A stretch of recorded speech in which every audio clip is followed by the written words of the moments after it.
अस्सलाम वालेकुम बेलियों की हाल है ठीक ठाक उम्मीद खैर मेरे उसी दी वीडियो जी है छोटी जी विख्या है ज़रा मुड़ थोड़ी जी इस हवाले नाल गल करने हैं बोल शोएब मंसूर के साथ। तो लाहौर से मेरा भी ताल्लुक़ है, तो हमें तो बहुत खुशी होगी कि आप पंजाबी सीखें।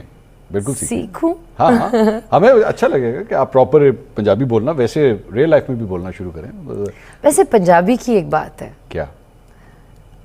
There is abandon in it, उसको उर्दू में क्या कहते हैं? जैसे आप अब इट्स एक बड़ी एक्सप्रेसिव लैंग्वेज है। हाँ, और जब आप बोलते हैं, जब आप पंजाबी बोलते हैं, खुद ब खुद यू फील।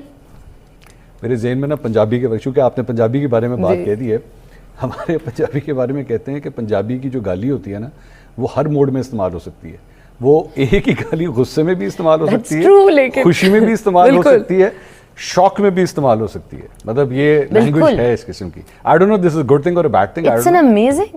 गुजारिश है कि टीवी चैनल हो गए, मीडिया हाउसिस हो गए, इन्हां दे जिहड़े प्लेटफार्म हुंदे ने, इन्हां नूं पढ़िया लिखिया प्लेटफार्म आख्या जांदा है।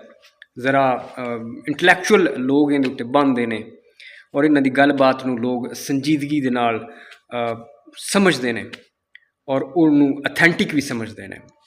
हुण मेरी गुजारिश ये है कि पंजाबीयत के हवाले नाल जिहड़े साडे सहाफती या जिहड़े ऐसे लोग जिन्हां नूं इंटलैक्चुअल समझा जाता है या एंकर तो हुंदे ने या नहीं, ये वक्री गल है, लेकिन समझा तो जाता है। अच्छा, गुजारिश ये है कि यार पंजाबी ज़बान के अंदर बहुत कुछ है जिंदी गलबात की जा सकती है। साडा लिटरेचर है, साडी रैतल है, साडे हालातो वाक़यात ने, साडी तारीख दे विच साडे हीरोज़ ने, साडे शोहरा कराम ने, बहुत सारे इस तरह के लोग ने जिन्हां दे हवाले नाल तुसीं गल कर सकते हो। बड़े अफसोस की गल ये है कि इस एंकर बिरा नूं अगर पंजाबीयत के हवाले नाल या पंजाबी ज़बान के हवाले नाल गल करन दा मौका मिलिया तो उस गाल नूं दरम्यान च लैके आया, उस गाल नूं डिस्कस कीता। यार गालां हर ज़बान दे विच हुंदियां ने, कोई ऐसी ज़बान नहीं है जिंदे विच गालां नहीं हुंदियां।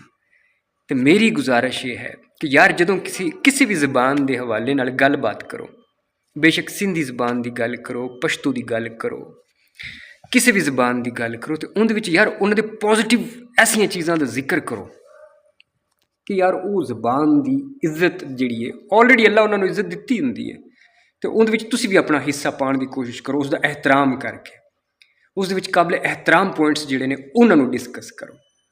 तो बाकी हुण गौरमेंट ऑफ पंजाब जिहड़ी है उन्हें भी ऐलान कर छड़िया कि पंजाबी ज़बान नूं पंजाब की मरकजी ज़बान जिहड़ा है वो जिहड़ा बनाया जाए, सकाफती ज़बान बनाया जाए और इस हवाले नाल फौरी इकदामात किए जान।